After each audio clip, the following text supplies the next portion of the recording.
Doug Crane fought in the Vietnam War. Now he's fighting the VA. He's trying to get reimbursed by the Veterans Administration for health problems he's developed over the past few years, including cancer. Started on top of my head. I had 3 surgeries on my head.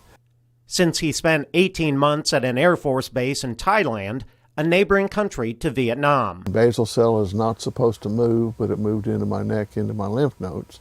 So then I had lymph nodes taken out, and then I had to have radiation to kill the rest of the cancer. And then now I have a spot on my lung next to my heart. He's convinced those and other more recent illnesses, including a diagnosis of Parkinson's, are the result of coming into contact with cancer-causing herbicides like Agent Orange, used to clear the dense vegetation of Southeast Asia during the war. I was, 19 years old, and I just did what I was told to do. And when you were told that things wouldn't bother you, just go do your job, and that's what you do. You just go do your job, If only he knew then what he knows now.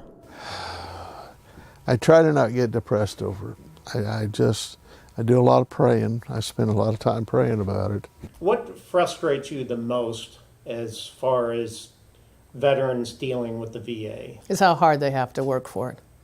And that as years go by, they pass away, and they never win their claim. Hovland has seen it firsthand. While serving in the first Gulf War, she suffered numerous injuries, among them 80% hearing loss. Back in country, I spent a whole week at Walter Reed.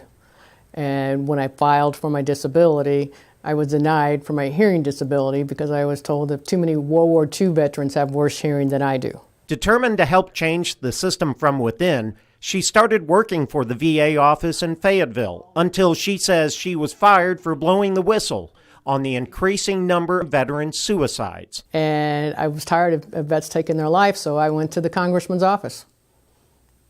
And I got fired for it. She sympathizes with vets just like Crane, who may never have stepped foot in Vietnam, but were exposed to many of the same chemicals in neighboring countries. Those guys that washed their hands with it are dead now. But the other guys that were working on the airplanes and the other guys that were working on anything else that came in with the Agent Orange, with loading it, they're still alive and they're still fighting for it. And it is so wrong. In Southwest Missouri, Stuart Price, KSN Local News.